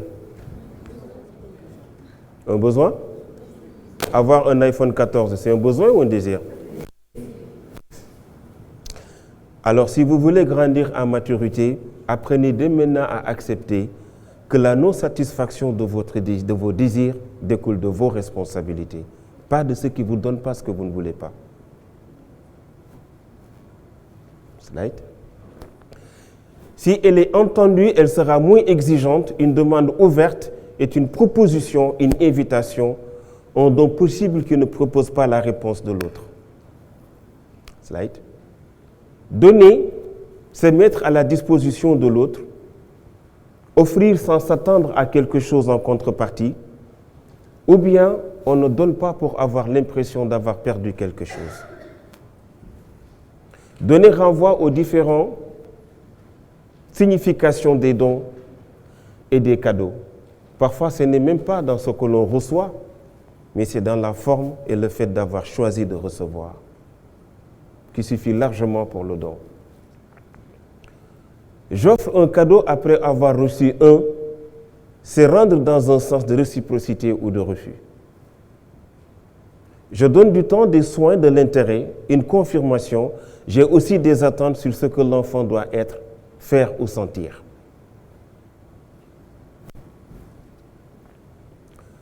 Dans la vie du couple, la conception du don est beaucoup plus complexe.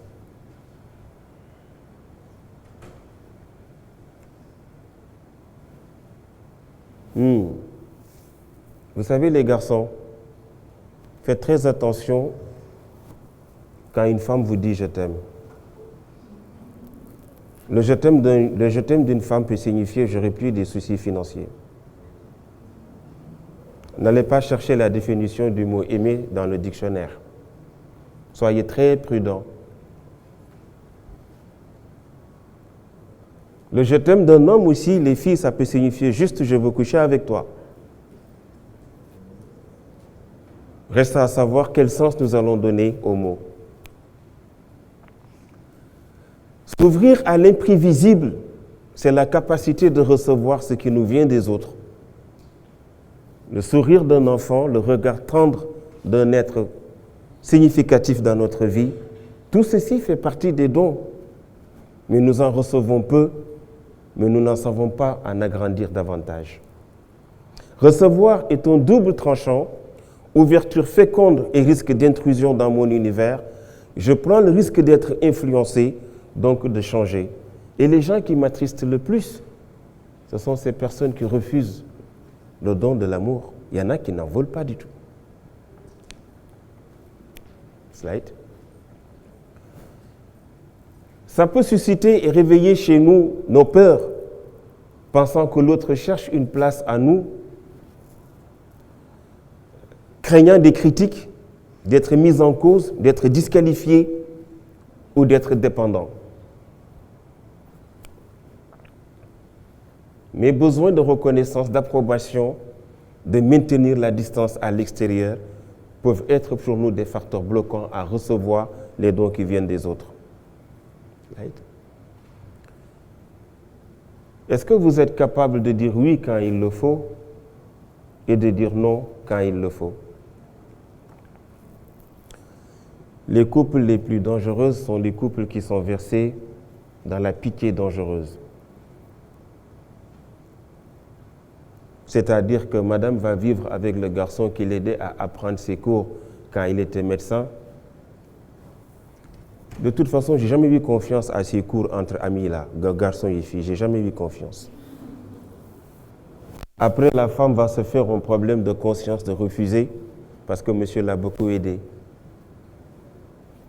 La question de la redevance dans les relations humaines est très complexe. Allez-vous accepter de vivre avec quelqu'un parce que vous lui devez quelque chose?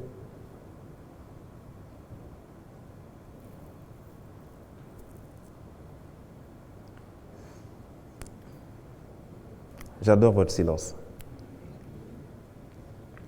Demander, ce n'est pas exiger ni réclamer, c'est proposer. Donner, ce n'est pas imposer ou obliger, mais c'est offrir.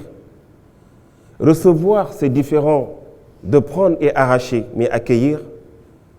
Opposer, rejeter est différent de refuser, mais c'est une forme d'affirmation.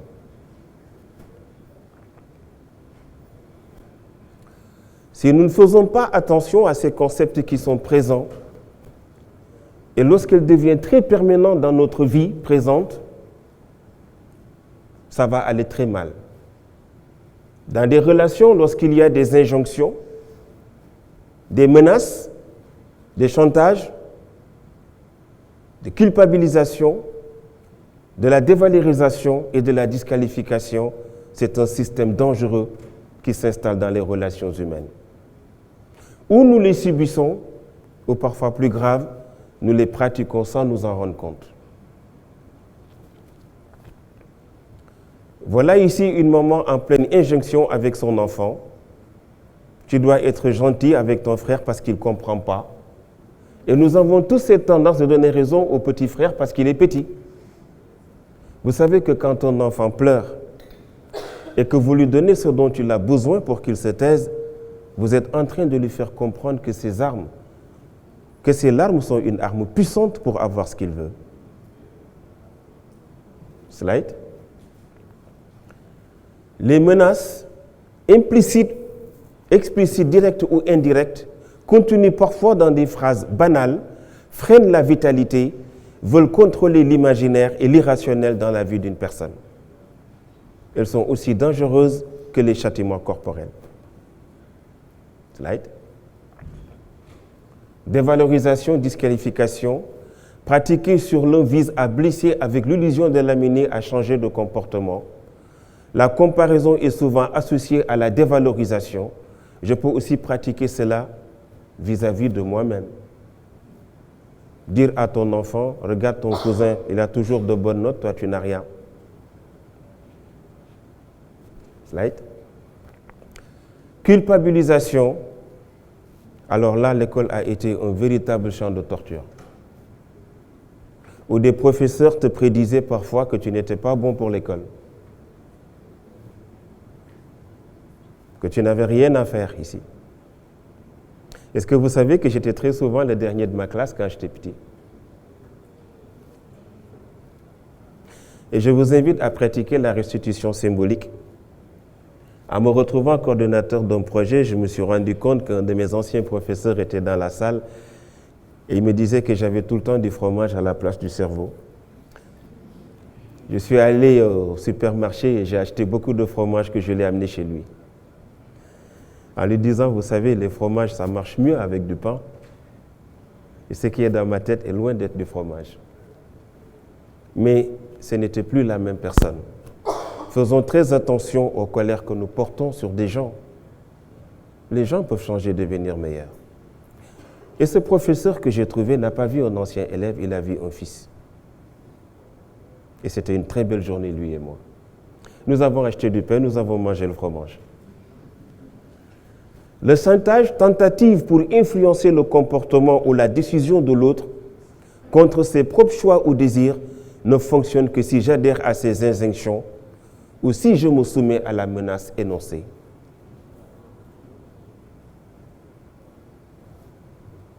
Vous savez qui sont les plus grands maîtres chanteurs que je connaisse? Mais ce sont nos enfants.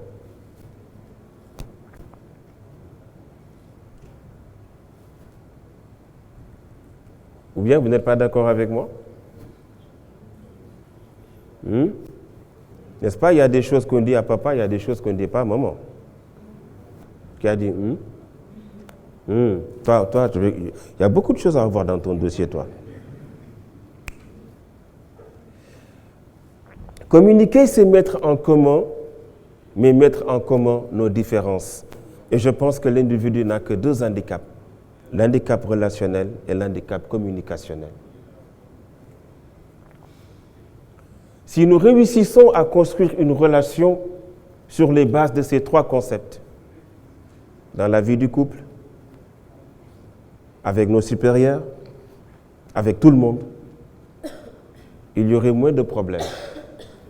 Elles sont basées sur les attentes, les apports et la zone d'intolérance. Si vous ne connaissez pas les attentes et l'apport d'une personne, vos relations sont mitigées. Est-ce que c'est mon ami ou est-ce que je suis amoureux d'elle? Est-ce que c'est juste un collègue ou est-ce qu'on est vraiment des amis? C'est pas clair, n'est-ce pas? Et le jour où tu vas m'appeler pour me dire « Monsieur Fall, je pense que je suis vraiment amoureuse, je vais te soumettre à cet exercice-là. Qu'est-ce que tu attends de cet homme dont tu es amoureuse ?» Ne me dis pas la fidélité. Hein. Tu n'es pas d'accord avec moi? Ce qui est grave, c'est que il y a des femmes qui me disent qu'ils me rendent heureuse. Vous êtes vraiment malade, hein? Vous confiez votre bonheur à quelqu'un? Est-ce que vous êtes sûr que lui est déjà heureux? N'est-ce pas? Est-ce que ce que la personne vous apporte correspond à ce que vous attendez de lui? Si l'un ou l'autre tombe dans les zones d'intolérance, j'ai une triste nouvelle pour vous. Aimer une personne seulement ne suffit pas pour être avec lui. Parce que si vos points d'articulation de ces trois concepts ne concordent pas, vous ne serez pas dans une bonne relation. Alors dites-lui, je t'aime bien, je garderai pour toi ce que je ressens, Mais par contre, transformer ce sentiment en relation ne sera pas possible. Vous souffrirez un peu, mais après ça ira. Mais si vous restez, vous resterez dans la souffrance.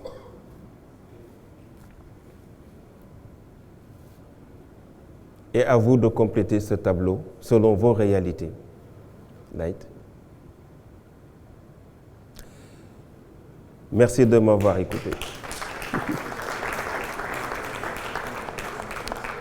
Je vais vous demander de laisser vos bagages sur place et nous allons tous essayer de nous mettre ici. Nous allons vivre une expérience unique.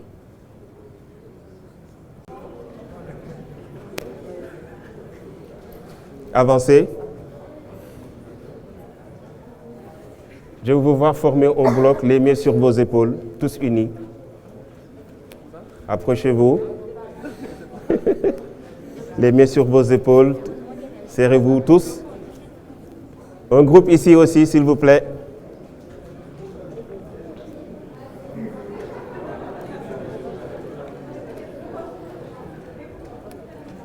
En face. En face, comme ceci. Les mains sur vos épaules, tous unis. Il y a de la place. Avancez, avancez. Encore, avancez un peu. Avancez un peu. Venez. Avancez. C'est bien.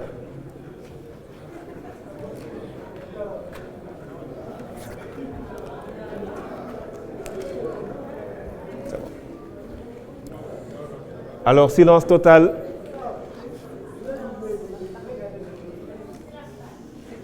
Restez concentrés, silence total.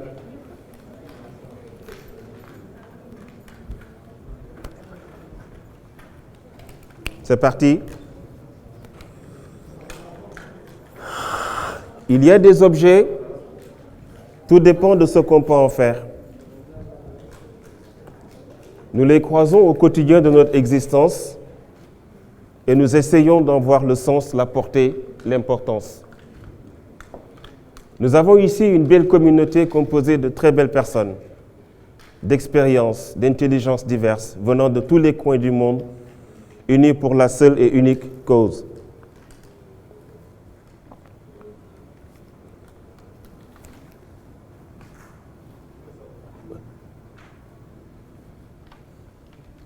Je vais vous inviter, tout un chacun d'entre vous, à regarder cette trousse exceptionnelle. Une trousse de secours dans les relations humaines qui a ses outils.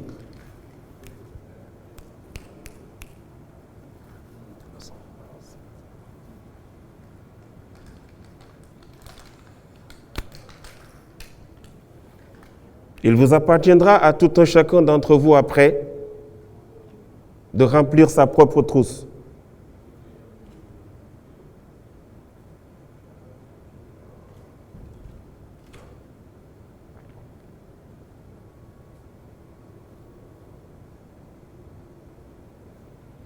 Nous avons tous besoin d'une trousse de secours dont le contenu est le suivant.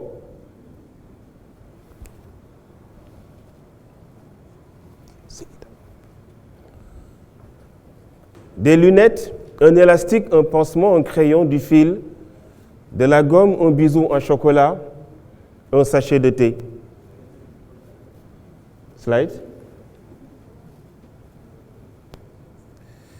Les lunettes pour voir et apprécier toutes les qualités des gens qui nous entourent.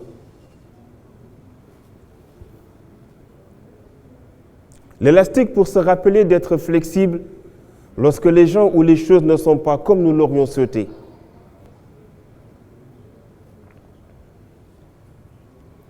Le pansement pour guérir ses sentiments blessés, tant les nôtres que ceux des autres.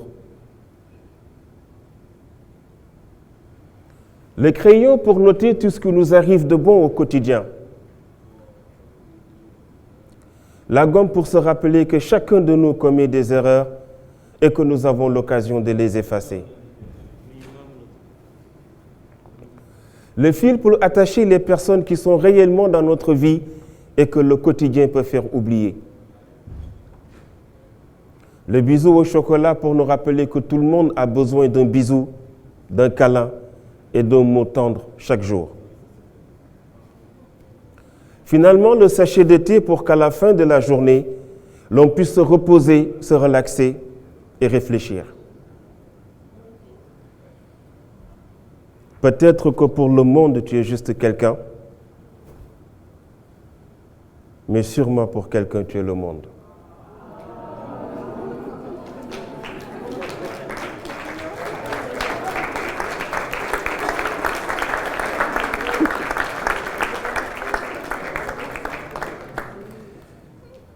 Retournons-nous face à face ici. Mohamed, donne à professeur une bougie.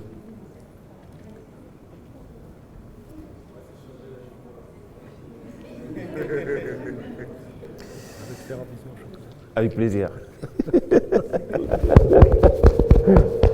Merci mon frère. Il était une fois un enfant dans une chambre magique.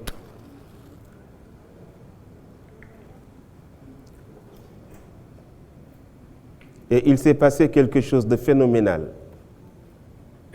4 bougies se sont mis à parler. Et l'un a dit qu'il ne comprend plus ce qu'on fait de l'amitié, qu'elle ne peut plus exister dans ce monde, et elle a décidé de s'éteindre. Distribue les bougies. Okay. Le deuxième a dit, je suis l'amour, et vu qu'on me maltraite pour plusieurs raisons, j'ai décidé de m'éteindre. L'autre dit,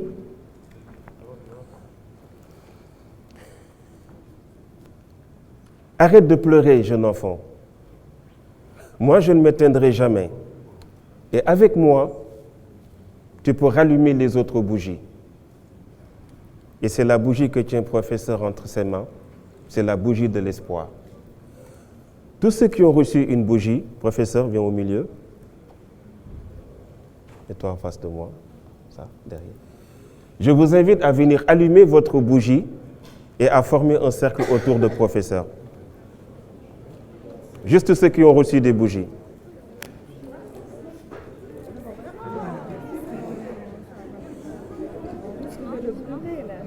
Non, allumez avec la bougie du professeur.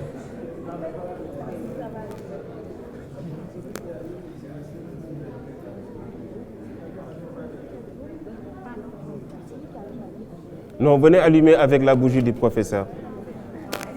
Les autres reculez. Maintenant que ceux qui ont allumé leur bougie forment un petit cercle.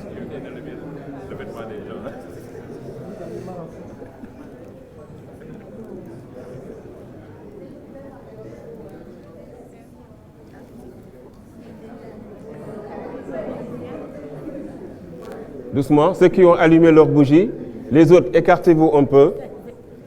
Laissons-les former un cercle. Faites attention aux cheveux des femmes avec la bougie.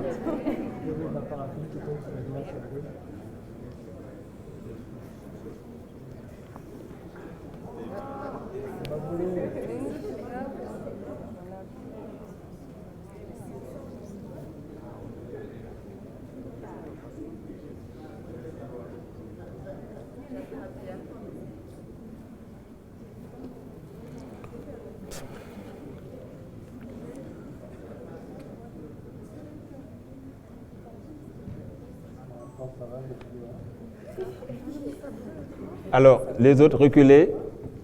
Formez un cercle, ceux qui ont leur bougie allumée, s'il vous plaît. On forme un cercle, s'il vous plaît.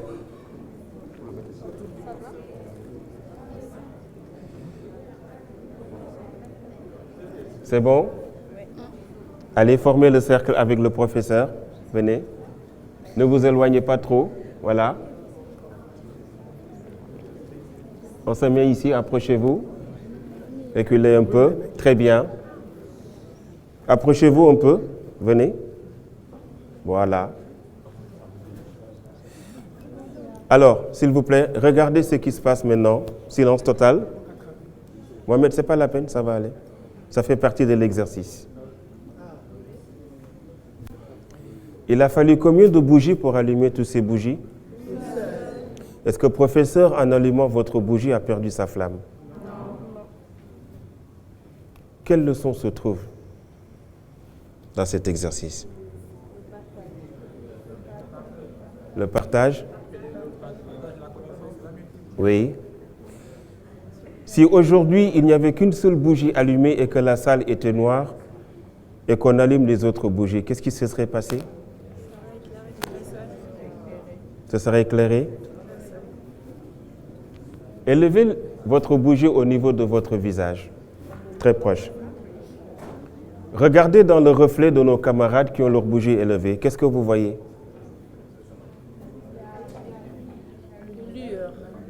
Il y a, premièrement, ce que nous donnons en bien, nous ne le perdons jamais. D'accord? Ce que nous transmettons de beau va se refléter sur les visages des autres. Si nous mettons de la colère, nous savons ce qu'on va y voir. Si vous mettez de l'espoir et de l'amour, vous allez aussi voir ce que vous allez y voir. Donc, il nous appartient de faire ce monde ce que nous voulons. Ici, présent à ce jour précieux, à cette flamme qui nous a tous unis, nous resterons frères à vie. Que chacun embrasse son frère et qu'il lui dise qu'il l'aime.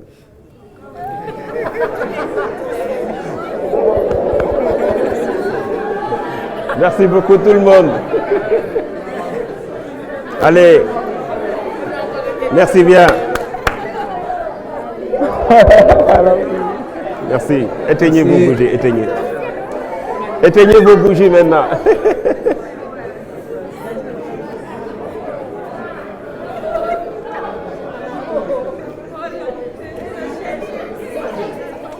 On peut éteindre maintenant. Allez, éteignez vos bougies maintenant. Merci beaucoup tout le monde. Merci beaucoup.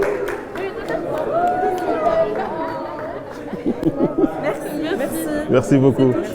Merci beaucoup. Merci beaucoup à vous. Sur votre bloc de papier, inscrivez un mot qui signifie pour vous comment vous avez vécu cette journée. Un seul mot. S'il vous plaît, mettez un seul mot, pas une phrase, juste un mot qui symbolise comment vous avez vécu cette journée. On va écouter maintenant les uns et les autres.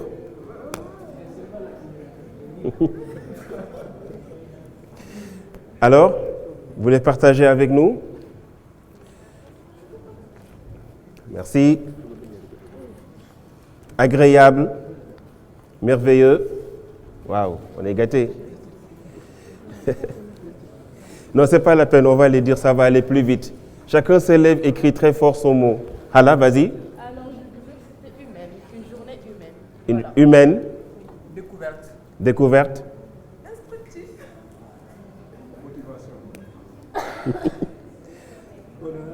Bonheur. Chaleureuse. Amour. Génial, merci beaucoup. Là-bas, je veux que ça s'enchaîne très vite, comme ça ce sera très beau. Dès que quelqu'un termine son mot, quelqu'un prend le relais. Allez-y.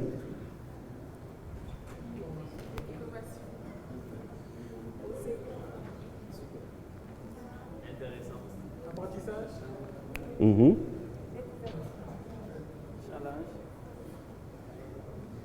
Allez-y.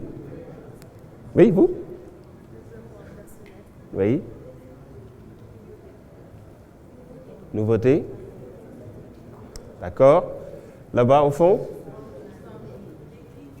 Déclic. Apprentissage. Mmh. D'accord. Madame? Enrichissant. Découverte. Enrichissante aussi. Enrichissante. Ressourçant. Oui. Autocritique. Superbe. Joie. Plus fort.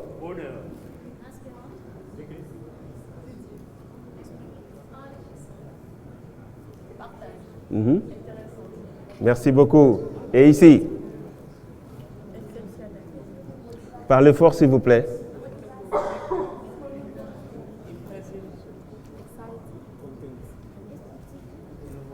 Mhm. Oui.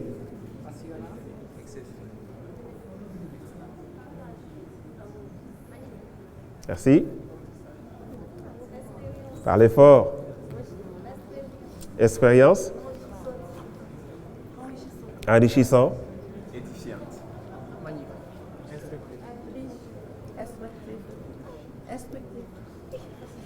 Merci bien. Magnifique. Merci beaucoup. On s'applaudit tous très fort.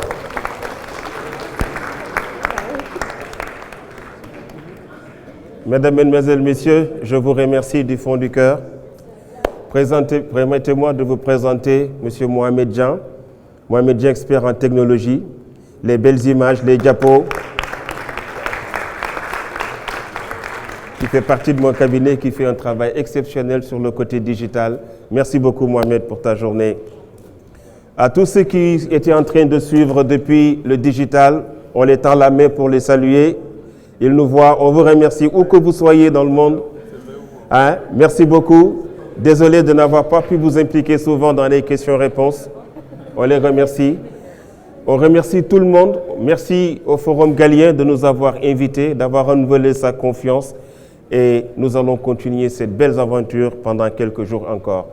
Et sans plus tarder, je rends la parole au maître des cérémonies, le monsieur exceptionnel de Galien, monsieur Massamba. Merci beaucoup, Nongo. Merci. En tout cas, je sais qu'on a passé une journée mémorable à tout égard, à tout point de vue. Il y a eu beaucoup d'interactions, tant au niveau des sessions de la matinée qu'au niveau des sessions de cet après-midi.